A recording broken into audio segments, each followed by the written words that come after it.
फिर कहने दूसरा प्रमाण जिहड़ा अनुमान प्रमाण, अनुमान लगाया जा सकता है उस अकाल पुरख वाहिगुरू का। कहने अनुमान प्रमाण दे विच अनुमान ला सकते हैं कि परमेश्वर इस तरह का होवेगा, परमेश्वर इस तरह का होवेगा। कहने अनुमान की लाओगे? अनुमान प्रमाण वो हुंदा जदों एक चीज़ के बराबर आप दूजी चीज़ नूं खड़ा कर दईए कि फलानी चीज़ फलाने वर्गी है, फलानी चीज़ फलाने वर्गी है, उदों तो आप प्रमाण दे सकते हैं। पर जिहड़ा सर्व व्यापक परिपूर्ण वाहिगुरू अकाल पुरख है जां साडी आत्मा है, इहदे वर्गा दूसरा होर कोई है ही नहीं। इस करके आप उन्होंने प्रमाण की दे सकते हैं?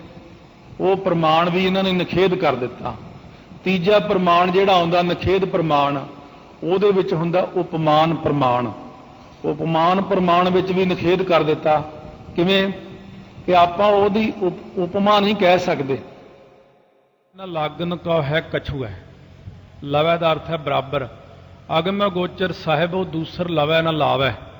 लवै का अर्थ है बराबर खड़ा करके। जिवें कोई भी बंदा गुरु ग्रंथ साहिब के बराबर लिया के होर कोई ग्रंथ भावें लखां ग्रंथ प्रकाश कर दिओ, भावें भावें कोई जिवें जेठू वालिया हुंदा सी, एक बड़ी पुरानी गल है, उन्हें अपने नाल कुछ पढ़े लिखे बंदे रखे। वो कहता सी मैं पता नहीं किन्ने मन का ग्रंथ बनाउणा। एक ऐं तो भावें कोई 50 मन का ग्रंथ बना के गुरु ग्रंथ साहिब के बराबर रख दें, कि आप उन्हें मान लांगे? क्योंकि गुरु ग्रंथ साहिब जो ने गुरु ग्रंथ साहिब ही हैं, इन्हां दे बराबर होर कोई नहीं है। अकाल पुरख के बराबर होर कोई नहीं जिहदा आपां प्रमाण दे सकीए कि फलाना जिहड़ा वो रब है, फलाना दूसरा रब है।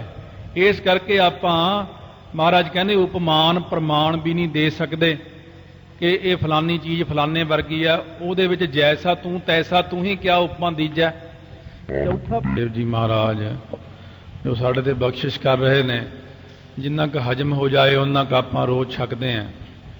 भाई इन्नी की चीज़ ही आपां हजम कर सकते हैं। प्रमाण सीगे पहला विधि पक्ष नाल 6, वो अपने ढंग नाल सेवा कर रहे हैं अकाल पुरख की।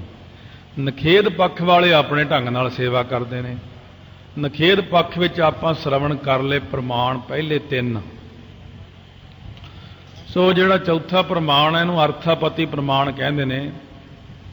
अर्थापति प्रमाण विधि पक्ष विच इउं आया सी जिवें कोई बंदा दिने कुछ नहीं खांदा, रात नूं लोके रोटी खांदा होवे, ਉਹਦੇ ਸਰੀਰ ਨੂੰ ਵਾਧਾ ਦੇਖ ਕੇ ਅੰਦਾਜ਼ਾ ਲਾਇਆ ਜਾ ਸਕਦਾ ਹੈ। ਇਉਂ ਹੀ ਕਹਿੰਦੇ ਆਪਾਂ ਬ੍ਰਹਮ ਦਾ ਅੰਦਾਜ਼ਾ ਲਾ ਸਕਦੇ ਹਾਂ ਇਸ ਸ੍ਰਿਸ਼ਟੀ ਤੋਂ।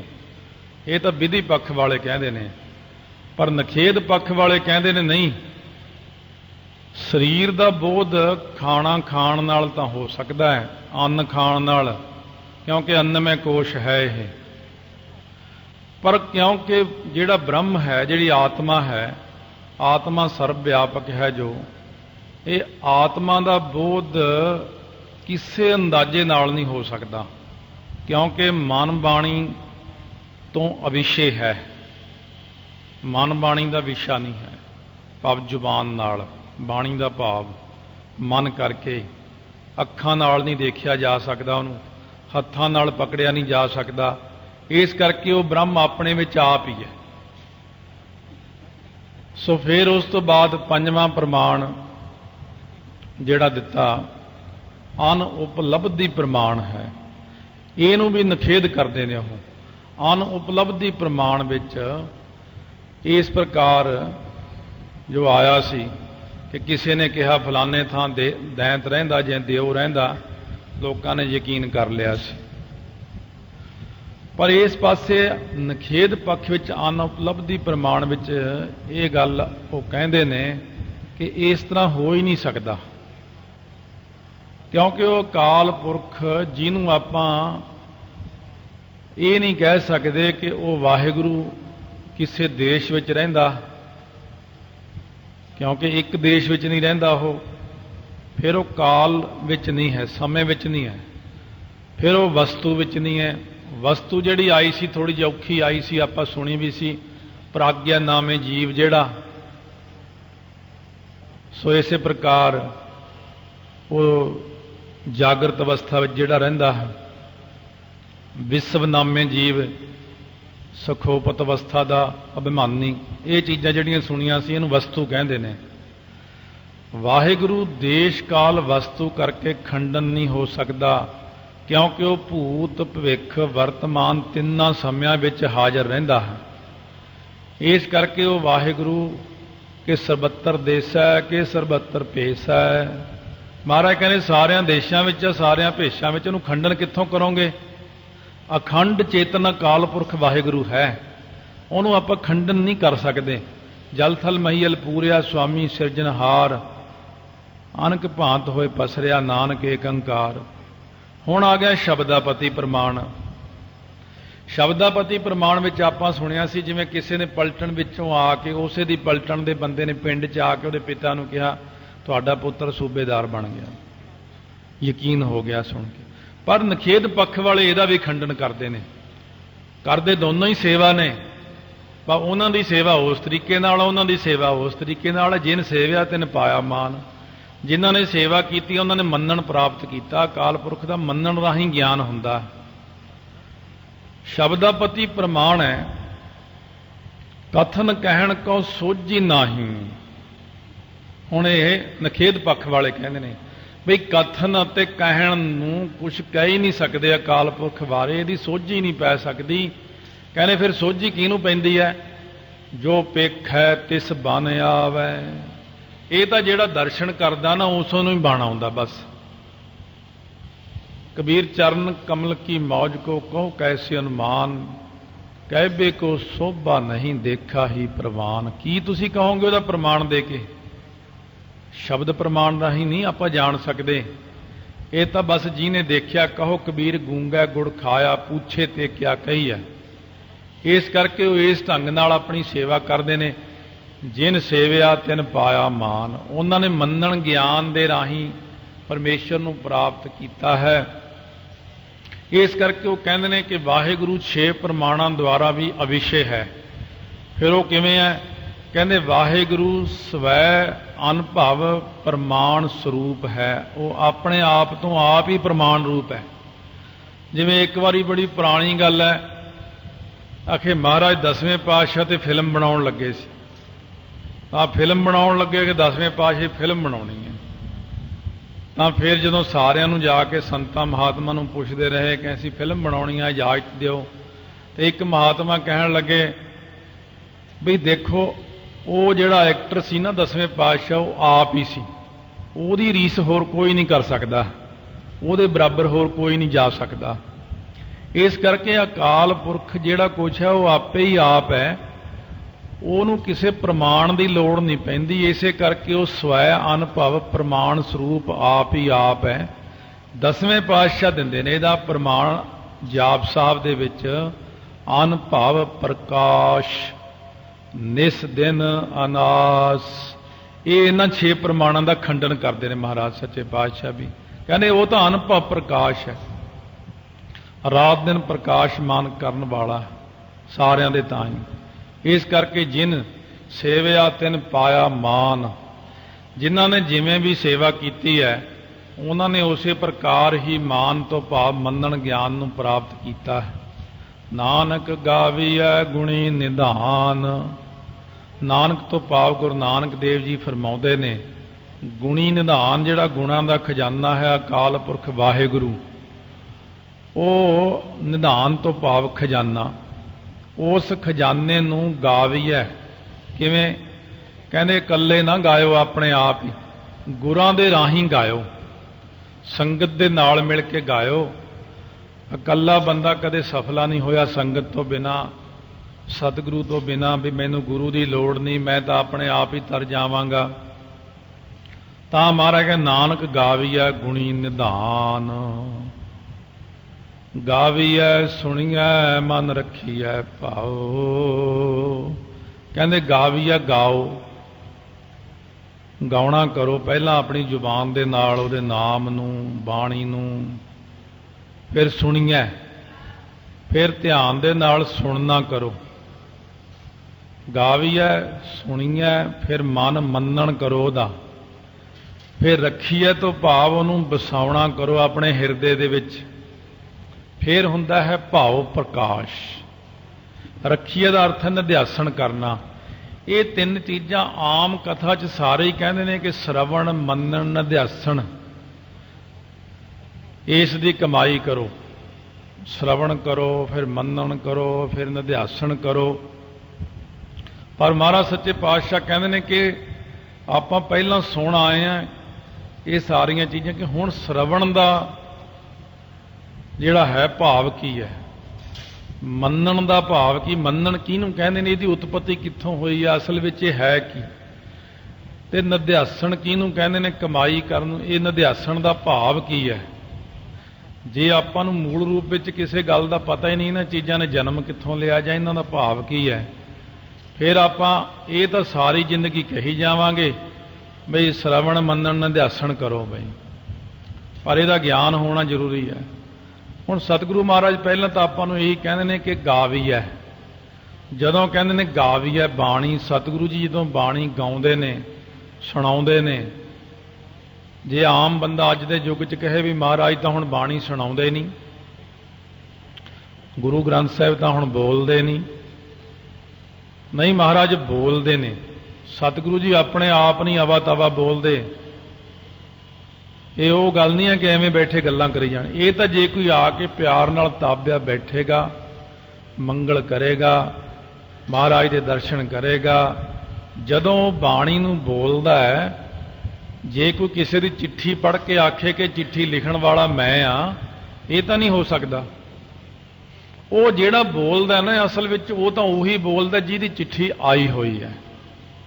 ਅਸਲ ਵਿੱਚ ਤਾਂ ਉਹੀ ਬੋਲਦਾ ਹੈ। ਮਹਾਰਾਜ ਕਹਿੰਦੇ ਇਉਂ ਜਾਣ ਕੇ ਗੁਰਬਾਣੀ ਨੂੰ ਪੜ੍ਹੋ ਕਿ ਗਾਵੀ ਹੈ। ਜਦੋਂ ਸਤਿਗੁਰੂ ਜੀ ਗਾਉਂਦੇ ਨੇ, ਭਾਵੇਂ ਆਪਾਂ ਹੀ ਪਾਠ ਕਰਦੇ ਹੋਈਏ, ਪਰ ਇਹ ਨਾ ਕਹੋ ਕਿ ਮੈਂ ਸੁਖਮਨੀ ਸਾਹਿਬ ਪੜ੍ਹ ਲਿਆ। ਤੂੰ ਤਾਂ ਪੜ੍ਹਿਆ ਹੀ ਹੈ ਨਾ, ਤੂੰ ਰਚਤਾ ਤਾਂ ਨਹੀਂ ਹੈ ਇਹਦਾ। ਸੁਖਮਨੀ ਸਾਹਿਬ ਨੂੰ ਰਚਿਆ ਤਾਂ ਤੂੰ ਨਹੀਂ ਹੈ, ਪੰਜਵੇਂ ਪਾਤਸ਼ਾਹ ਨੇ ਰਚਨਾ ਕੀਤੀ ਹੈ। ਤੂੰ ਉਹਨੂੰ ਗਾਵੀ ਹੈ, ਪੜ੍ਹਨ ਵਾਲਾ ਜਿਹੜਾ ਹੈ। ਤੂੰ ਇਹ ਸਮਝ ਕੇ ਗੁਰੂ ਸਾਹਿਬ ਨੇ ਮੈਨੂੰ ਸੁਨੇਹਾ ਭੇਜਿਆ। ਇਸ ਪ੍ਰਕਾਰ ਭਾਵਨਾ ਦੇ ਨਾਲ ਜਦੋਂ ਇਉਂ ਜਾਣੋ ਕਿ ਜਿੰਨੀ ਮੈਂ ਬਾਣੀ ਪੜ੍ਹ ਰਿਹਾ ਜਾਂ ਕੀਰਤਨ ਸੁਣ ਰਿਹਾ, ਕਥਾ ਸੁਣ ਰਿਹਾ, ਇਹ ਸਤਿਗੁਰੂ ਜੀ ਹੀ ਮੈਨੂੰ ਸੁਣਾ ਰਹੇ ਨੇ। ਇਉਂ ਗਾਵੀ ਹੈ। ਜਦੋਂ ਗਾਵੀ ਹੈ, ਸਤਿਗੁਰੂ ਜੀ ਗਾਉਂਦੇ ਨੇ। ਕੀਰਤਨ ਭਾਵੇਂ ਰਾਗੀ ਸਿੰਘ ਕਰਦੇ ਨੇ। ਕਈਆਂ ਦਾ ਇਹ ਵਿਚਾਰ ਹੁੰਦਾ ਕਿ ਰਾਗੀ ਕੀਰਤਨ ਕਰਦੇ ਨੇ, ਇਹ ਰਾਗੀ ਦੀ ਸ਼ਕਲ ਨਹੀਂ ਚੰਗੀ ਹੈ, ਇਹਦੀ ਟਿਊਨ ਨਹੀਂ ਚੰਗੀ ਹੈ, ਆਹ ਫਲਾਨਾ ਆ। ਇੰਨੀਆਂ ਜਿਹੀਆਂ ਗੱਲਾਂ ਸੋਚਣ ਦਾ ਕੀ ਫਾਇਦਾ। ਉਦੋਂ ਅੱਖਾਂ ਬੰਦ ਕਰਕੇ ਜਿਹੜੇ ਪਾਤਸ਼ਾਹ ਦਾ ਸ਼ਬਦ ਚੱਲਦਾ ਉਹ ਪੜ੍ਹਦੇ ਨੇ, ਉਸੇ ਪਾਤਸ਼ਾਹ ਦਾ ਧਿਆਨ ਕਰਕੇ ਸੁਣੋ ਵੀ ਇਹ ਤਾਂ ਪੰਜਵੇਂ ਪਾਤਸ਼ਾਹ ਗਾ ਰਹੇ ਨੇ, ਇਹ ਥੋੜ੍ਹੀ ਗਾ ਰਹੇ ਨੇ। ਇਹਨਾਂ ਕੋਲ ਕੀ ਹੈ? ਜੇ ਬਾਣੀ ਉਹਨਾਂ ਨੇ ਗਾਈ ਹੈ ਤਾਂ ਹੀ ਉਹਨਾਂ ਨੇ ਅੱਗੇ ਗਾਈ ਹੈ। ਇਸ ਕਰਕੇ ਨਿਰਮਾਤਾ ਤਾਂ ਉਹ ਨੇ, ਰਚਣ ਵਾਲੇ ਤਾਂ ਉਹ ਆਪ ਨੇ। ਉਹ ਜਦੋਂ ਵੀ ਕੀਰਤਨ ਹੁੰਦਾ ਤਾਂ ਇਉਂ ਸਮਝੋ ਕਿ ਉਹ ਸਤਿਗੁਰੂ ਗਾ ਰਹੇ ਨੇ, ਤਾਂ ਫਿਰ ਉਹਨੂੰ ਗਾਵੀ ਹੈ। ਉਹ ਪਿੱਛੇ ਜਿਹੜਾ ਉਹਨਾਂ ਨੇ ਮਨ ਰੱਖੀ ਹੈ ਭਾਉ। ਭਾਉ ਦਾ ਅਰਥ ਹੈ ਪ੍ਰੇਮ। ਜਦੋਂ ਸਤਿਗੁਰੂ ਦੀ ਬਾਣੀ ਗਾਉਂਦਾ ਕੋਈ ਸੁਣਾਉਂਦਾ, ਪਾਠ ਸੁਣਾਉਂਦਾ, ਕੋਈ ਕਥਾ ਸੁਣਾਉਂਦਾ, ਕੋਈ ਤੁਹਾਨੂੰ ਵਾਹਿਗੁਰੂ ਵਾਹਿਗੁਰੂ ਸੁਣਾਉਂਦਾ ਹੈ, ਉਦੋਂ ਭਾਵਨਾ ਨਾਲ ਜਾਣੋ ਕਿ ਸਤਿਗੁਰੂ ਸੁਣਾ ਰਹੇ ਨੇ। ਫੇਰ ਸ਼ਰਧਾ ਬਣਨੀ ਆਪਣੇ ਮਨ 'ਚ, ਫੇਰ ਕਿਰਪਾ ਹੋਣੀ ਹੈ। ਸੁਣੀ ਹੈ, ਫਿਰ ਸੁਣਨਾ ਕਰੋ ਉਹਨੂੰ ਪਿਆਰ ਨਾਲ ਵੀ ਇਹ ਸਤਿਗੁਰੂ ਮਹਾਰਾਜ ਮੈਨੂੰ ਸੁਣਾ ਰਹੇ ਨੇ। ਸੁਣੀਏ ਭਾਉ, ਪ੍ਰੇਮ ਦੇ ਨਾਲ ਸੁਣਨਾ ਕਰੋ ਉਹਨੂੰ, ਸ਼ਰਵਣ ਕਰਨਾ, ਮਨ ਮੰਨਣ ਕਰੋ, ਮਨ ਦੇ ਅੰਦਰ ਰੱਖੀਏ, ਨਿਧਿਆਸਣ ਕਰੋ, ਫਿਰ ਭਾਉ ਪ੍ਰਕਾਸ਼ ਹੋਵੇਗਾ। ਹੁਣ ਕਹਿੰਦੇ ਸ਼ਰਵਣ, ਪਹਿਲਾਂ ਤਾਂ ਗਾਉਣਾ ਤਾਂ ਆਪਾਂ ਸੁਣ ਲਿਆ ਕਿ ਸਤਿਗੁਰੂ ਜੀ ਗਾਉਂਦੇ ਨੇ ਤੇ ਆਪਾਂ ਸੁਣਦੇ ਹਾਂ। ਹਮੇਸ਼ਾ ਜਦੋਂ ਪਾਠ ਕਰੋ ਇਹੀ ਸਮਝੋ ਵੀ ਮਹਾਰਾਜ ਮੈਨੂੰ ਬਾਣੀ ਸੁਣਾ ਰਹੇ ਨੇ। ਇਹ ਨਾ ਕਹੋ ਕਿ ਮੈਂ ਪੜ੍ਹ ਰਿਹਾ। ਜੇ ਆਪਾਂ ਇਹ ਸਮਝ ਲਾਂਗੇ ਮਹਾਰਾਜ ਮੈਨੂੰ ਬਾਣੀ ਸੁਣਾ ਰਹੇ ਨੇ, ਤਾਂ ਆਪਾਂ ਕੰਨਾਂ ਨਾਲ ਆਪੇ ਸੁਣੀ ਜਾਣੀ ਹੈ। ਇਉਂ ਨਾ ਜਾਣੋ। ਜੇ ਤੁਸੀਂ ਕਹੋ ਨਹੀਂ ਇਹ ਤਾਂ ਮੈਂ ਬੋਲ ਰਿਹਾ ਜਾਂ ਮੈਂ ਕੀਰਤਨ ਕਰ ਰਿਹਾ, ਨਹੀਂ ਭਾਈ, ਵਾਹਿਗੁਰੂ ਦੀ ਜੋਤ ਤੇਰੇ ਅੰਦਰ ਹੈ ਤਾਂ ਤੂੰ ਬੋਲ ਰਿਹਾ ਹੈ। ਵਾਹਿਗੁਰੂ ਬੋਲ ਰਿਹਾ ਤੇਰੇ ਅੰਦਰ, ਤੂੰ ਕੰਨਾਂ ਨਾਲ ਸੁਣ। ਇੰਨੀ ਭਾਵਨਾ ਬਣਾਓ ਕਿ ਗੁਰੂ ਨਾਨਕ ਦੇਵ ਜੀ ਮੈਨੂੰ ਜਪਜੀ ਸਾਹਿਬ ਸੁਣਾਉਂਦੇ ਨੇ, ਗੁਰੂ ਅਰਜਨ ਦੇਵ ਜੀ ਮੈਨੂੰ ਸੁਖਮਨੀ ਸਾਹਿਬ ਦਾ ਪਾਠ ਸੁਣਾਉਂਦੇ ਨੇ, ਜਾਪ ਸਾਹਿਬ ਮੈਨੂੰ 10ਵੇਂ ਪਾਤਸ਼ਾਹ ਸੁਣਾਉਂਦੇ ਨੇ। ਜਦ ਇਉਂ ਪ੍ਰਤੀਤ ਕਰਨ ਲੱਗ ਜਾਓ ਤਾਂ ਵਾਕਈ ਉਹੀ ਅਵਸਥਾ ਬਣ ਜਾਂਦੀ ਬੰਦੇ ਦੀ। ਫਿਰ ਮਹਾਰਾਜ ਕਹਿੰਦੇ ਫਿਰ ਮਨ ਰੱਖੀਐ ਭਾਉ, ਮਨ ਦੇ ਅੰਦਰ ਭਾਵਨਾ ਇਹ ਕਰ ਲਓ। ਹੁਣ ਇਹਦੇ ਵਿੱਚ ਜਿਹੜੀਆਂ ਤਿੰਨ ਚੀਜ਼ਾਂ ਆਈਆਂ ਨੇ ਕਿ ਗਾਵੀ ਹੈ, ਫਿਰ ਸੁਣੀ ਹੈ। ਇਹ ਜਿਹੜਾ ਸੁਣਨਾ ਹੈ ਨਾ, ਇਹ ਸੁਣਨ ਦਾ ਸਰੂਪ ਕੀ ਹੈ, ਸੁਣਨ ਦਾ ਲੱਛਣ ਕੀ ਹੈ? ਇਹ ਜਿਹੜਾ ਸ਼ਰਵਣ ਹੈ, ਸੁਣਨਾ ਹੈ, ਕਿੰਨੇ ਪ੍ਰਕਾਰ ਦਾ ਹੈ? ਸ਼ਰਵਣ ਵੀ ਦੋ ਪ੍ਰਕਾਰ ਦਾ ਹੈ। ਸ਼ਰਵਣ ਦਾ ਮਤਲਬ ਇਹ ਹੁੰਦਾ ਕਿ ਜਿਹੜੀਆਂ ਪੰਕਤੀਆਂ ਸੁਣ ਕੇ ਉਹਨਾਂ ਪੰਕਤੀਆਂ ਦੇ ਮਹਾਤਮ ਦਾ ਜਿਹੜਾ ਨਿਰਣਾ ਕਰਨਾ, ਉਹਨੇ ਤਾਤਪਰਜ ਦਾ ਨਿਰਣਾ ਕਰਨਾ ਹੈ ਨਾ, ਪ੍ਰਯੋਜਨ ਦਾ ਨਿਰਣਾ ਕਰਨਾ ਹੈ, ਉਹਨੂੰ ਸੁਣ ਕੇ ਜਿਹੜਾ ਆਪਣੇ ਮਨ ਦਾ ਟਿਕਣਾ, ਸੁਣ ਕੇ ਮਨ ਟਿਕਦਾ। ਅਸਲ ਵਿੱਚ ਜਦੋਂ ਆਪਾਂ ਪਾਠ ਕਰਦੇ ਹਾਂ ਉਹਦਾ ਆਪਣਾ ਮਨ ਕਿਤੇ ਹੋਰ ਹੁੰਦਾ। ਇਸੇ ਕਰਕੇ ਗੁਰਬਾਣੀ ਆਪਣੇ ਮੂੰਹ ਵਿੱਚ ਹੁੰਦੀ ਹੈ, ਮਨ ਹੁਣੀ ਕਿਤੇ ਹੋਰ ਗਏ ਨੇ, ਮਨ ਤਾਂ ਟਿਕਿਆ ਨਹੀਂ। ਮਹਾਰਾਜ ਕਹਿੰਦੇ ਪਹਿਲਾਂ ਸ਼ਰਵਣ ਕਰਨਾ ਸਿੱਖੋ ਪਿਆਰਿਓ, ਸ਼ਰਵਣ ਤੋਂ ਅੱਗੇ ਨਾ ਜਾਓ। ਪਹਿਲਾਂ ਜਿਹੜਾ ਬੰਦਾ ਸ਼ਰਵਣ ਕਰ ਲਏਗਾ ਆਪਣੇ ਆਪ ਹੀ ਮੰਨਣ ਹੋਣ ਜਾ। ਜੇ ਪਹਿਲੀ ਕਲਾਸ ਵਿੱਚ ਬੱਚਾ ਦਾਖਲ ਕਰਾ ਦਈਏ, ਅਗਲੇ ਸਾਲ ਦੂਸਰੀ 'ਚ ਉਹਨੇ ਹੋ ਹੀ ਜਾਣਾ ਹੈ, ਫਿਰ ਤੀਸਰੀ 'ਚ ਵੀ ਹੋ ਹੀ ਜਾਣਾ। ਤੇ ਜੇ ਪਹਿਲਾਂ ਹੀ ਪੰਜਵੀਂ 'ਚ ਦਾਖਲ ਕਰਾਉਣ ਨੂੰ ਫਿਰ ਉਹ ਪ੍ਰਿੰਸੀਪਲ ਮੰਨਦਾ ਕਿਤੇ ਵੀ ਪਹਿਲੀ ਕਲਾਸ ਦਾ ਬੱਚਾ ਨੂੰ ਪੰਜਵੀਂ 'ਚ ਦਾਖਲ ਕਰ ਲਓ ਜੀ, ਉਹ ਨਹੀਂ ਮੰਨਦਾ। ਮਹਾਰਾਜ ਕਹਿੰਦੇ ਪਹਿਲਾਂ ਸ਼ਰਵਣ ਨੂੰ ਜਾਣੋ ਹੈ ਕੀ ਇਹ। ਸ਼ਰਵਣ ਦੋ ਪ੍ਰਕਾਰ ਦਾ, ਉਹਦੇ ਵਿੱਚ ਵੀ ਅੱਗੇ ਪਹਿਲੀ ਪ੍ਰਕਾਰ ਦਾ ਤਾਂ ਇੱਕ ਪ੍ਰਕਾਰ ਦਾ, ਦੂਸਰੀ ਪ੍ਰਕਾਰ ਵਿੱਚ 6 ਚੀਜ਼ਾਂ ਆਉਂਦੀਆਂ ਨੇ। ਜਦ ਤੱਕ ਉਹ 6 ਚੀਜ਼ਾਂ ਦਾ ਗਿਆਨ ਨਹੀਂ ਹੁੰਦਾ ਉਦੋਂ ਤੱਕ ਸ਼ਰਵਣ ਕਰਨ ਨੂੰ ਆਪਾਂ ਸਮਝ ਹੀ ਨਹੀਂ ਸਕਦੇ। ਸੋ ਸਤਿਗੁਰੂ ਮਹਾਰਾਜ ਕੱਲ ਨੂੰ ਆਪਾਂ ਨੂੰ ਦੱਸਣਗੇ ਕਿ ਸ਼ਰਵਣ ਕਿਵੇਂ ਕਰਨਾ, ਫਿਰ ਅੱਗੇ ਹੌਲੀ ਹੌਲੀ ਦੱਸਣਗੇ ਮੰਨਣ ਕੀ ਚੀਜ਼ ਹੁੰਦੀ ਹੈ, ਫਿਰ ਅੱਗੇ ਦੱਸਣਗੇ ਨਿਧਿਆਸਣ ਕਿਹਨੂੰ ਕਹਿੰਦੇ ਨੇ। ਇਹਨਾਂ ਗੱਲਾਂ ਦਾ ਜਦ ਤੱਕ ਗਿਆਨ ਨਹੀਂ ਹੁੰਦਾ ਉਦੋਂ ਤੱਕ ਆਪਾਂ ਪੰਜ ਪ੍ਰਵਾਣ ਦੀ ਪੌੜੀ ਨੂੰ ਨਹੀਂ ਸਮਝ ਸਕਣਾ। ਪੰਜ ਪ੍ਰਵਾਣ ਦੀ ਪੌੜੀ ਨੂੰ ਸਮਝਣ ਲਈ ਫਿਰ ਦੇਖੋ ਮਹਾਰਾਜ ਸੱਚੇ ਪਾਤਸ਼ਾਹ ਸੁਣਿਆਂ ਦੀਆਂ 4 ਪੌੜੀਆਂ ਕਹਿਣਗੇ, ਫਿਰ ਮੰਨਣ ਦੀਆਂ 4 ਪੌੜੀਆਂ ਕਹਿਣਗੇ, ਫਿਰ ਪੰਜ ਪ੍ਰਵਾਣ ਵਾਲੀ ਪੌੜੀ ਨਿਧਿਆਸਣ ਦੀ ਪੌੜੀ ਹੈ। ਇਸ ਪੌੜੀ ਵਿੱਚੋਂ ਉਸ ਪੌੜੀ ਤੱਕ ਜਾਣ ਲਈ ਸਾਨੂੰ ਪਹਿਲਾਂ ਇਸ ਨੂੰ ਸਮਝਣਾ ਪੈਣਾ। ਜਿਵੇਂ ਕਿਸੇ ਥਾਂ ਤੇ ਜਾਣ ਲਈ ਪਹਿਲਾਂ ਉਹਦੇ ਕਾਨੂੰਨ ਸਮਝੋ, ਫਿਰ ਉੱਥੇ ਜਾਓ। ਇਹ ਪੰਜਵੀਂ ਪੌੜੀ ਵਿੱਚ ਗਾਵੀ ਹੈ, ਸੁਣੀ ਹੈ, ਮਨ ਰੱਖੀ ਹੈ, ਭਾਉ ਦੀ ਵਿੱਚੋਂ ਹੀ ਪੰਜ ਪ੍ਰਵਾਣ ਦੀ ਪੌੜੀ ਤੱਕ ਦਾ ਗਿਆਨ ਸਤਿਗੁਰੂ ਕਰਵਾਉਣਗੇ। ਇਸ ਪ੍ਰਕਾਰ ਗੁਰੂ ਨਾਨਕ ਦੇਵ ਜੀ ਨੂੰ ਤਾਈਓ ਕਿਹਾ ਕਿ ਸਭ ਤੇ ਵੱਡਾ ਸਤਿਗੁਰੂ ਨਾਨਕ ਜਿਨ ਕਲ ਰਾਖੀ ਮੇਰੀ। ਮਹਾਰਾਜ ਸਭ ਤੋਂ ਵੱਡੇ ਨੇ। ਸਮਝਾਉਣ ਦੇ ਤਰੀਕੇ ਵੀ ਮਹਾਰਾਜ ਦੇ ਬੜੇ ਸੋਹਣੇ ਨੇ, ਪਿਆਰ ਨਾਲ ਸਮਝਾ ਰਹੇ ਨੇ, ਆਪਾਂ ਸਮਝ ਰਹੇ ਹਾਂ। ਵੱਡੀ ਚੀਜ਼ ਹੈ ਗਾਵੀ ਹੈ, ਗਾਵੀ ਹੈ ਵਾਹਿਗੁਰੂ ਮੰਤਰ ਨੂੰ ਇਉਂ ਜਾਣ ਕੇ ਵੀ ਇਹ ਗੁਰੂ ਨਾਨਕ ਦੇਵ ਜੀ ਨੇ ਦਿੱਤਾ। ਗੁਰੂ ਨਾਨਕ ਦੇਵ ਜੀ ਬੋਲ ਰਹੇ ਨੇ ਸੰਗਤ ਰੂਪ ਵਿੱਚ ਤੇ ਮੈਂ ਸੁਣ ਰਿਹਾ ਹਾਂ। ਮਨ ਦੇ ਵਿੱਚ ਭਾਵਨਾ ਰੱਖ ਕੇ ਅੱਜ ਇਉਂ ਜਾਣੋ ਵੀ ਜਿਹੜਾ ਵਾਹਿਗੁਰੂ ਅੱਖਰ ਆ ਰਿਹਾ ਮੇਰੇ ਕੰਨਾਂ ਵਿੱਚ ਉਹ ਗੁਰੂ ਨਾਨਕ ਦੇਵ ਜੀ ਬੋਲ ਰਹੇ ਨੇ। ਕਿੰਤੂ ਕਰਨ ਵਾਲਾ ਕਰਦਾ ਕਿਵੇਂ? ਵਿੱਚ ਸੰਗਤ ਹਰ ਪ੍ਰਭ ਵਸੈ ਜੀਉ। ਉਹ ਸੰਗਤ ਵਿੱਚ ਬਹਿ ਕੇ ਉਹ ਆਪ ਬੋਲ ਰਿਹਾ, ਉਹਨੂੰ ਤੂੰ ਪਿਆਰ ਨਾਲ ਸੁਣਨ ਵਾਲਾ ਜਗਿਆਸੂ ਬਣ ਜਾ। ਵਾਹਿਗੁਰੂ ਵਾਹਿਗੁਰੂ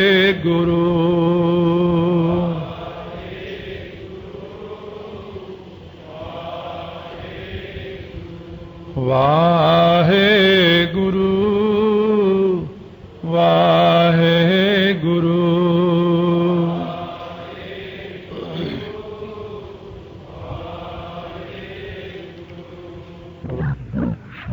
ਆਪਾਂ ਹੌਲੀ ਸਾਇੰਸ ਦੀ ਕਿਤਾਬ ਆਰੰਭ ਹੁੰਦੀ ਹੈ ਦੂਸਰੀ ਤੀਸਰੀ ਕਲਾਸ ਤੋਂ ਹੀ।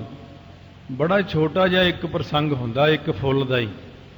ਇਹ ਫੁੱਲ ਹੁੰਦਾ, ਇਹਦੀਆਂ ਪੱਤੀਆਂ ਹੁੰਦੀਆਂ ਨੇ, ਆਹ ਚੀਜ਼ ਬੰਦੋ ਥੋੜਾ ਜਿਹਾ ਦੱਸਿਆ ਜਾਂਦਾ। ਉਹੀ ਸਾਇੰਸ ਦਾ ਪ੍ਰਸੰਗ ਚੌਥੀ ਵਿੱਚ ਜਾ ਕੇ ਉਹਦੇ 'ਚ ਇੱਕ ਲੈਸਨ ਹੋਰ ਵੱਧ ਜਾਂਦਾ। ਇਹੀ ਵੱਧਦਾ ਵੱਧਦਾ ਅੱਗੇ ਜਾ ਕੇ ਵੱਡੀਆਂ ਕਲਾਸਾਂ ਵਿੱਚ ਇੱਕ ਇੱਕ ਫੁੱਲ ਦੇ ਉੱਤੇ ਹੀ ਇੱਕ ਕਿਤਾਬ ਲਿਖੀ ਜਾਂਦੀ। ਦਿਨੋਂ ਦਿਨ ਗਿਆਨ ਵੱਧਦਾ। ਆਪਣੇ ਵਿੱਚ ਉਲਟ ਰਿਵਾਜ ਹੋ ਗਿਆ ਵੀ ਆਪਣਾ ਦਿਨੋਂ ਦਿਨ ਗਿਆਨ ਘਟਦਾ ਜਾ ਰਿਹਾ। ਆਪਾਂ ਚਾਹੁੰਦੇ ਹਾਂ ਮੈਨੂੰ ਸੌਖੀ ਜੀ ਗੱਲ ਬਸ ਦੱਸੋ।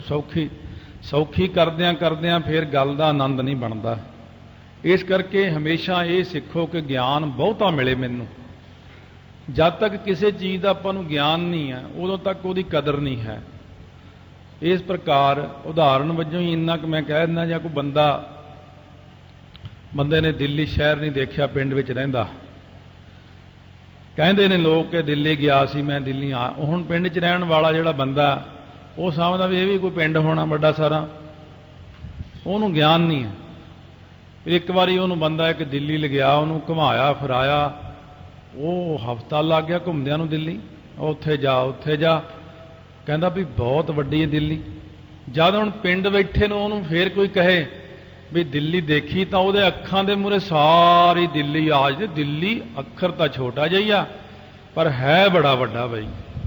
7 ਦਿਨ ਲੱਗ ਗਏ ਸਾਨੂੰ ਦਿੱਲੀ ਘੁੰਮਦਿਆਂ, ਹਾਲੇ ਤੱਕ ਉਹਦਾ ਕੋਈ ਉਰਾ ਪਰਾ ਪਤਾ ਹੀ ਨਹੀਂ ਲੱਗਿਆ ਕਿੱਡੀ ਵੱਡੀ। ਇਸ ਤਰ੍ਹਾਂ ਜਿਹੜੇ ਲੋਕ ਘਰ ਬੈਠੇ ਨੇ, ਉਹ ਘਰ ਬੈਠੇ ਕਹਿਣ ਲੈ ਵਾਹਿਗੁਰੂ ਵਾਹਿਗੁਰੂ ਕਰਨ ਦਾ ਕੀ ਫਾਇਦਾ, ਆ ਮੂਲ ਮੰਤਰ ਦਾ ਕੀ ਫਾਇਦਾ, ਆ ਜਪਜੀ ਸਾਹਿਬ ਦਾ ਕੀ ਫਾਇਦਾ। ਜਦ ਸਤਸੰਗ ਵਿੱਚ ਬੈਠ ਕੇ ਇਹਨੂੰ ਖੋਲੋਗੇ ਨਾ, ਦਿੱਲੀ ਵਾਂਗੂ ਦੇਖੋਗੇ ਜਦ ਇਹਨੂੰ। ਜਿਵੇਂ ਭਗਤ ਰਵਿਦਾਸ ਜੀ ਕਹਿੰਦੇ ਨੇ, ਬੇਗਮਪੁਰਾ ਸ਼ਹਿਰ ਕੋ ਨਾਮ, ਕਹਿੰਦੇ ਜਿਹੜਾ ਮੇਰਾ ਸ਼ਹਿਰ ਹੈ ਨਾ ਸੱਚਖੰਡ, ਉਹਦਾ ਨਾਮ ਹੈ ਬੇਗਮਪੁਰਾ। ਗਮ ਤੋਂ ਰਹਿਤ ਹੈ ਮੇਰਾ ਸ਼ਹਿਰ। ਆਓ ਮੇਰੇ ਸ਼ਹਿਰ ਦੀ ਸੈਰ ਕਰੋ, ਦੇਖੋ ਕਿ ਕਿੱਡੀ ਵੱਡੀ ਹੈ ਗੁਰਬਾਣੀ, ਕਿੰਨੇ ਵੱਡੇ ਨੇ ਸਾਡੇ ਗੁਰੂ ਨਾਨਕ ਦੇਵ ਜੀ, ਕਿੰਨਾ ਵੱਡਾ ਇਤਿਹਾਸ ਹੈ ਸਾਡਾ। ਸੋ ਸਤਿਗੁਰੂ ਮਹਾਰਾਜ ਸੱਚੇ ਪਾਤਸ਼ਾਹ ਕਹਿੰਦੇ ਨੇ ਗਾਵੀਐ ਸੁਣੀਐ। ਸੁਣੋ ਭਾਈ, ਸੁਣਨਾ ਕਰੋ। ਸਿੱਧ ਕਹਿਣ ਲੱਗੇ ਮਹਾਰਾਜ ਇਹ ਸ਼ਰਵਣ ਦਾ ਸਰੂਪ ਫਿਰ ਕੀ ਹੈ? ਕਿਉਂ ਉਹ ਵੀ ਬਾਲ ਦੀ, ਜਿਵੇਂ ਕਹਿੰਦੇ ਬਾਲ ਦੀ ਖੱਲ ਲਾਉਣ ਵਾਲੀ ਗੱਲ ਹੁੰਦੀ ਹੈ। ਉਹ ਵੀ ਅੱਗਿਓਂ ਪ੍ਰਸ਼ਨ ਇਹੋ ਜਿਹਾ ਕਰਦੇ ਨੇ ਕਿ ਜਿਹੜਾ ਮਹਾਰਾਜ ਜੀ ਇਹ ਸ਼ਰਵਣ ਦਾ ਸਰੂਪ ਕੀ ਹੈ? ਸਤਿਗੁਰੂ ਮਹਾਰਾਜ ਸੱਚੇ ਪਾਤਸ਼ਾਹ ਕਹਿੰਦੇ ਜਿਹੜਾ ਸ਼ਰਵਣ ਦੇ 2 ਸਰੂਪ ਮੰਨੇ ਨੇ। ਇੱਕ ਸਰੂਪ ਤੇ ਇਹ ਹੈ ਕਿ ਜਿਹੜਾ ਆਪਣੇ ਗੁਰੂ ਤੋਂ ਉਪਦੇਸ਼ ਸੁਣਦੇ ਆ ਆਪਾਂ, ਜਾਂ ਤੁਸੀਂ ਆਪਣੇ ਵੇਦਾਂ ਸ਼ਾਸਤਰਾਂ ਨੂੰ ਪੜ੍ਹਦੇ ਹੋ, ਗੋਰਖ ਤੋਂ ਉਪਦੇਸ਼ ਲੈਂਦੇ ਹੋ, ਜਾਂ ਸਤਿਗੁਰੂ ਜੀ ਕਹਿੰਦੇ ਗੁਰਸਿੱਖ ਉਪਦੇਸ਼ ਲੈਂਦੇ ਬਾਣੀ ਰਾਹੀਂ। ਇਸ ਉਪਦੇਸ਼ ਨੂੰ ਸੁਣ ਕੇ ਜਿਹੜਾ ਇਹ ਪ੍ਰਤੀਤ ਹੁੰਦਾ ਕਿ ਆਤਮਾ ਬ੍ਰਹਮ ਰੂਪ ਹੈ, ਮਨ ਤੂੰ ਜੋਤ ਸਰੂਪ ਹੈ, ਆਪਣਾ ਮੂਲ ਪਛਾਣ, ਮਨ ਹਰ ਜੀ ਤੇਰੇ ਨਾਲ ਹੈ, ਗੁਰਮਤੀ ਰੰਗ ਮਾਣ। ਇਹ ਜਿਹੜਾ ਉਪਦੇਸ਼ ਸੁਣਿਆ ਨਾ ਹੁਣ ਆਪਾਂ ਨੇ, ਇਹਨੂੰ ਸ਼ਰਵਣ ਦੀ ਪਹਿਲੀ ਕਿਸਮ ਕਹਿੰਦੇ ਨੇ ਕਿ ਸੁਣ ਕੇ ਭਰੋਸਾ ਹੋ ਜਾਣਾ ਕਿ ਆਤਮਾ ਹੀ ਪਰਮਾਤਮਾ ਹੈ। ਇਹ ਸ਼ਰਵਣ ਦਾ ਇਹ ਪਹਿਲਾ ਪ੍ਰਕਾਰ ਹੈ ਸ਼ਰਵਣ ਦਾ, ਕਿ ਭਰੋਸਾ ਹੋ ਜਾਣਾ। ਸੋ ਦੂਸਰਾ ਜਿਹੜਾ ਸ਼ਰਵਣ ਹੈ ਉਹ ਗੁਰੂ ਦੇ ਦੱਸੇ ਹੋਏ ਬਚਨਾਂ ਦੇ ਉੱਤੇ 6 ਚਿੰਨ੍ਹ ਹੁੰਦੇ ਨੇ। ਉਹ 6 ਚਿੰਨ੍ਹਾਂ ਦੇ ਮੁਤਾਬਕ ਸ਼ਰਵਣ ਦੇ ਮਹਾਤਮ ਨੂੰ ਜਾਣਨਾ, ਸ਼ਰਵਣ ਨੂੰ ਸਮਝਣਾ ਕਿ ਸ਼ਰਵਣ ਕੀ ਚੀਜ਼ ਹੈ। ਉਹ ਕਈ ਐਸਾ 6 ਚਿੰਨ੍ਹਾਂ ਦੁਆਰਾ ਕਰਦੇ ਨੇ, ਜਿਵੇਂ 6 ਚਿੰਨ੍ਹਾਂ ਵਿੱਚ ਆਉਂਦਾ ਹੈ ਉਪਕਰਮ ਉਪਸੰਹਾਰ, ਪਹਿਲਾ ਚਿੰਨ੍ਹ ਹੈ ਇਹਦਾ। ਕਿਉਂਕਿ ਵੈਸੇ ਤੇ ਆਪਾਂ ਰੋਜ਼ ਬਾਣੀ ਪੜ੍ਹਦੇ ਆਪਾਂ ਨੂੰ ਉਪਕਰਮ ਉਪਸੰਹਾਰ ਪਹਿਲੀ ਵਾਰ ਸੁਣਿਆ, ਵੀ ਪਤਾ ਹੀ ਨਹੀਂ ਇਹ ਹੁੰਦਾ ਕੀ ਹੈ। ਦੇਖੋ ਉਪਕਰਮ ਉਪਸੰਹਾਰ ਇਹਨੂੰ ਕਹਿੰਦੇ ਨੇ ਜਿੱਥੋਂ ਪ੍ਰਾਰੰਭ ਕਰੀਏ ਉੱਥੇ ਸਮਾਪਤੀ ਕਰੀਏ ਕਿਸੇ ਵੀ ਚੀਜ਼ ਦੀ। ਇਹ ਕਾਵ ਰਚਨਾ ਵਾਲਿਆਂ ਨੂੰ ਜ਼ਿਆਦਾ ਪਤਾ, ਪਿੰਗਲ ਵਾਲਿਆਂ ਨੂੰ ਬਹੁਤਾ ਪਤਾ ਇਹਨਾਂ ਗੱਲਾਂ ਦਾ। ਸੋ ਮਹਾਰਾਜ ਸੱਚੇ ਪਾਤਸ਼ਾਹ ਨੇ ਗੁਰਬਾਣੀ ਆਰੰਭ ਕੀਤੀ। ਪਹਿਲਾਂ ਤਾਂ ਆਪਾਂ ਛੋਟੇ ਤੋਂ ਛੋਟਾ ਲੈਂਦੇ ਹਾਂ, ਆਦ ਸੱਚ ਜੁਗਾਦ ਸੱਚ ਹੈ ਪੀ ਸੱਚ ਨਾਨਕ ਹੋਸੀ ਪੀ ਸੱਚ। ਇਹ ਹੁਣ ਆਦ ਸੱਚ ਉਪਕਰਮ ਹੈ, ਜਿਹਨੂੰ ਆਦ ਸੱਚ ਕਿਹਾ ਉਸੇ ਨੂੰ ਨਾਨਕ ਹੋਸੀ ਪੀ ਸੱਚ ਕਿਹਾ, ਇਹਨੂੰ ਉਪਸੰਹਾਰ ਕਹਿੰਦੇ ਨੇ। ਉਪਕਰਮ ਉਪਸੰਹਾਰ, ਜਿੱਥੋਂ ਸ਼ੁਰੂ ਕਰਨਾ ਉੱਥੇ ਹੀ ਉਹਦੀ ਸਮਾਪਤੀ ਕਰਨੀ। ਇੱਕ ਓੰਕਾਰ ਬਾਣੀ ਵਿੱਚ ਮੰਗਲ ਰੂਪ ਹੈ, ਸੱਸੇ ਤੋਂ ਬਾਣੀ ਆਰੰਭ ਹੋਈ ਹੈ, ਸਤਨਾਮ। ਜੇ ਕੋਈ ਕਹੇ ਵੀ ਉਹ ਤਾਂ ਮੂਲ ਮੰਤਰ ਹੈ, ਫਿਰ ਸੋਚਿਆ ਸੋਚਣਾ ਤੋਂ ਲੈ ਲਓ, ਸੱਸਾ ਉੱਥੇ ਵੀ ਆ ਗਿਆ। ਮਹਾਰਾਜ ਨੇ ਕਿਤੇ ਕਮੀ ਨਹੀਂ ਛੱਡੀ, ਕੋਈ ਕੁਐਸਚਨ ਕਰੋਗੇ ਉਹ ਫਟ ਜਵਾਬ ਮਿਲ ਜਾਣਾ। ਸੱਸੇ ਤੇ ਹੀ ਜਾ ਕੇ ਮੁਕਾਤਾ, 18 ਹੈ 10 20 ਤੇ ਸੱਸਾ ਹੀ ਆ ਗਿਆ। ਫਿਰ ਜੇ ਕਹੀਏ ਤਨ ਮਨ ਥੀਵੈ ਹਰਿਆ ਦੇ ਆੜੇ ਤੇ ਮੁੱਕਦੀ, ਉੱਥੇ ਗੱਲ ਨਹੀਂ ਬਣਦੀ। ਹੁਣ ਆੜੇ ਤੋਂ ਬਾਣੀ ਸ਼ੁਰੂ ਹੀ ਨਹੀਂ ਹੁੰਦੀ ਕਿਤੋਂ। ਉਪਕਰਮ ਉਪਸੰਹਾਰ ਇੱਥੇ ਜਾ ਕੇ ਮਿਲ ਜਾਂਦਾ। ਇਉਂ ਜਿਹੜਾ ਉਪਕਰਮ ਉਪਸੰਹਾਰ ਜਦ ਤੱਕ ਸ਼ਰਵਣ ਵਾਲੇ ਨੂੰ ਪਤਾ ਨਾ ਹੋਵੇ, ਸੋ ਇਸ ਕਰਕੇ ਉਦੋਂ ਤੱਕ ਸ਼ਰਵਣ ਵਾਲਾ ਜਿਹੜਾ ਨਾ ਉਹ ਸੰਪੂਰਨ ਨਹੀਂ ਹੁੰਦਾ ਉਹਦੇ ਵਿੱਚ। ਸੋ ਇਸ ਕਰਕੇ ਮਹਾਰਾਜ ਸੱਚੇ ਪਾਤਸ਼ਾਹ ਨੇ ਗੁਰਬਾਣੀ ਦੇ ਅੰਦਰ ਵੀ ਮੱਧ ਵਿੱਚ ਵੀ ਜਾ ਕੇ ਇਹੀ ਕਿਹਾ, ਆਦ ਪੂਰਨ ਮੱਧ ਪੂਰਨ ਅੰਤ ਪੂਰਨ ਪਰਮੇਸ਼ਵਰ ਹੈ। ਮੱਧ ਵਿੱਚ ਜਾ ਕੇ ਵੀ ਇਸ ਤਰ੍ਹਾਂ ਹੀ ਕਹਿੰਦੇ ਨੇ। ਇਸ ਕਰਕੇ ਇਹ ਪਹਿਲਾ ਜਿਹੜਾ ਲੱਛਣ ਹੈ ਉਪਕਰਮ ਉਪਸੰਹਾਰ ਦਾ, ਇਹ ਸ਼ਰਵਣ, ਕਿਉਂਕਿ ਸ਼ਰਵਣ ਦੋ ਪ੍ਰਕਾਰ ਦਾ। ਪਹਿਲੇ ਪ੍ਰਕਾਰ ਦਾ ਸ਼ਰਵਣ ਤਾਂ ਆਪਾਂ ਸੁਣ ਹੀ ਲਿਆ ਕਿ ਆਤਮਾ ਨੂੰ ਪਰਮਾਤਮਾ ਰੂਪ ਕਰਕੇ ਜਾਣ ਲੈਂਦੇ ਆ। ਦੂਜੇ ਪ੍ਰਕਾਰ ਦਾ ਸ਼ਰਵਣ ਹੈ ਜਿਹੜੇ ਗੁਰੂ ਦੇ ਦੱਸੇ ਹੋਏ ਬਚਨਾਂ ਦੇ ਮੁਤਾਬਕ 6 ਚਿੰਨ੍ਹਾਂ ਦੇ ਰਾਹੀਂ ਆਪਾਂ ਪਛਾਣ ਕਰ ਸਕਦੇ ਹਾਂ। ਉਹ 6 ਚਿੰਨ੍ਹ ਆਪਾਂ ਨੂੰ ਯਾਦ ਹੋਣੇ ਚਾਹੀਦੇ। ਚਲੋ 6 ਨਹੀਂ ਤਾਂ ਤੁਹਾਨੂੰ 2 ਯਾਦ ਰਹਿ ਜਾਣਗੇ, 1 ਹੀ ਰਹਿ ਜਾਊਗਾ, ਮਾੜਾ ਮੋਟਾ ਕੋਈ ਪੱਲੇ ਤਾਂ ਪੈ ਜਾਊਗਾ ਨਾ ਆਪਣੇ। ਇਸ ਕਰਕੇ ਸਤਿਗੁਰੂ ਮਹਾਰਾਜ ਕਹਿੰਦੇ ਦੂਸਰੀ ਚੀਜ਼ ਹੁੰਦੀ ਹੈ ਅਭਿਆਸ, ਬਾਰ-ਬਾਰ ਅਭਿਆਸ ਕਰਨਾ। ਸ਼ਰਵਣ ਦਾ ਦੂਸਰਾ ਚਿੰਨ੍ਹ ਹੈ ਇਹ, ਹਰ ਏਕ ਸਿਮਰ ਏਕ ਸਿਮਰ ਏਕ ਸਿਮਰ ਪਿਆਰੇ। ਪੰਗਤੀ ਤਾਂ ਆਪਾਂ ਰੋਜ਼ ਹੀ ਪੜ੍ਹਦੇ ਹਾਂ, ਪਰ ਆਪਾਂ ਨੂੰ ਇਹ ਨਹੀਂ ਪਤਾ ਕਿ ਇਹ ਅਭਿਆਸ ਕਰਾਇਆ ਹੋਇਆ। ਬਾਰ-ਬਾਰ ਜਿਹੜੀ ਚੀਜ਼ ਨੂੰ ਕਹਿੰਦੇ ਨੇ, ਹਰ ਏਕ ਸਿਮਰ ਏਕ ਸਿਮਰ ਏਕ ਸਿਮਰ ਪਿਆਰੇ, ਸਿਮਰੋ ਸਿਮਰ ਸਿਮਰ ਸੁਖ ਪਾਵੋ। ਇਹ ਬਾਰ-ਬਾਰ ਅਭਿਆਸ ਕਰਾਉਂਦੇ ਨੇ ਸ਼ਰਵਣ ਦੇ ਰਾਹੀਂ। ਜੇ ਆਪਾਂ ਇਹਨੂੰ ਸੁਣਦੇ ਹਾਂ ਤਾਂ ਹੀ ਅਭਿਆਸ ਕਰਦੇ ਹਾਂ। ਸਤਿਗੁਰੂ ਮਹਾਰਾਜ ਕਹਿੰਦੇ ਸੁਣਨ ਨਾਲ ਫਿਰ ਗਿਆਨ ਹੋ ਜਾਂਦਾ।